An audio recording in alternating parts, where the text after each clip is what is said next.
Hey guys, it's Emma, and I've been seeing your video suggestions, and I will get to those as soon as I can. I'm going through a lot right now, so I do want to talk about things that are hopefully going to help me cope with those things and maybe help you guys at the same time.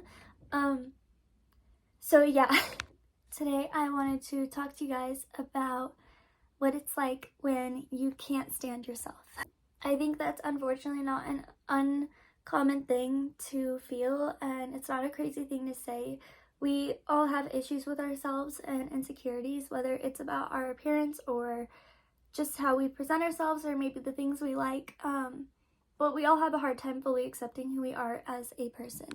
Growing up, I was a little more insecure about the fact that I was just kind of weird than I was my appearance. And then as I started to get older, I think probably end of middle school, beginning of high school, I became more conscious of my appearance and I hated it. And I can sit here and wear a dress and have my makeup done and wear jewelry and have my nails done and all of that and feel like this is enough to make me feel put together. But these insecurities I have built around myself have stood there and are still existing right now as I'm speaking since the moment I recognized those issues about myself. And there's some things that you guys just won't see that I am noticing, and it's rough because I'm not going to notice the insecurities you have about yourself.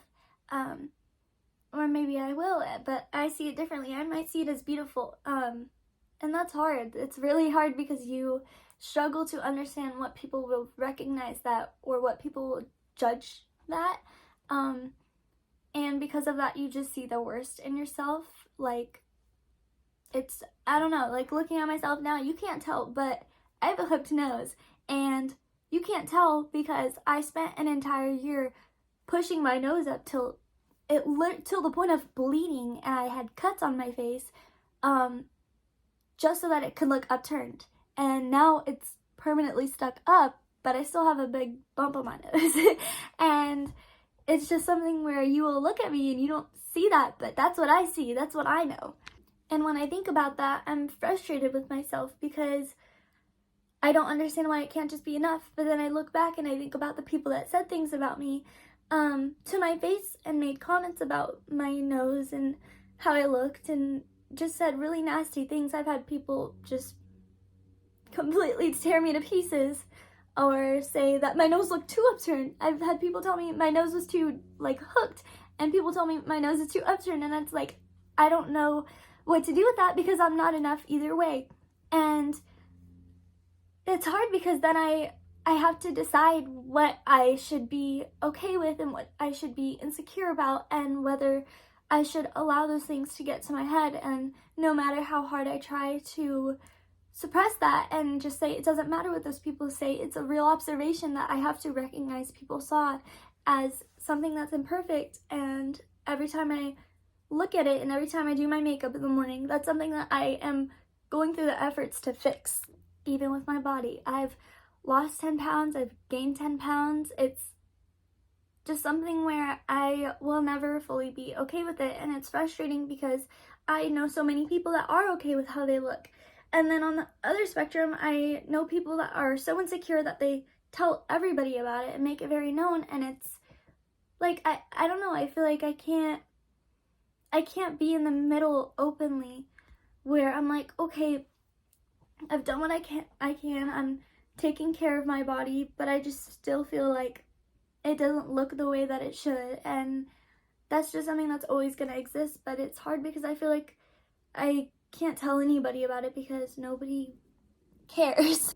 And at the same time, we think about our personalities and the things we say and the decisions we make. And while there's times where we can learn from things and we change as people, there's things that are just parts of us, and it's important to accept those things. I've realized that I'm just a really outgoing person. I don't like being alone. I like to talk to people. I like to socialize. I like to have deep conversations. And I've, over time, because people don't really care about what I have to say in my real life, even if you guys do, felt like I was just being annoying. Because you can't help somebody unless they want to be helped, which, I mean, if you're here and you're listening this far, you probably are relating to me in some way and are willing to hear what I have to say. But when we go out into the real world, nobody really cares as much about what we have to say. And it's just scary. And I don't say these things because I want praise. I don't, because I feel like these are things that I need to accept and recognize myself without hearing these things from other people, if that makes sense. And I think that it's important for all of us to recognize that. If we want to learn to be okay with ourselves, we can't expect other people to show us that. We have to find out ourselves. And that's what I've done my whole life, is just try to get that feedback out of other people that I'm close with.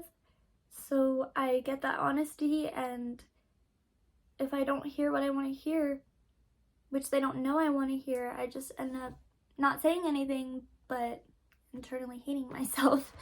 So yeah, I like to be honest with you guys, and I want to be emotionally authentic and really help you understand that, you know, no matter the things that I know deep down, and I try to help you guys recognize, I'm struggling myself. And I struggle to try and see the things that I see in you guys in myself. And I'm working on it. But as of right now, I just can't stand myself. And that's just life, you know what I mean?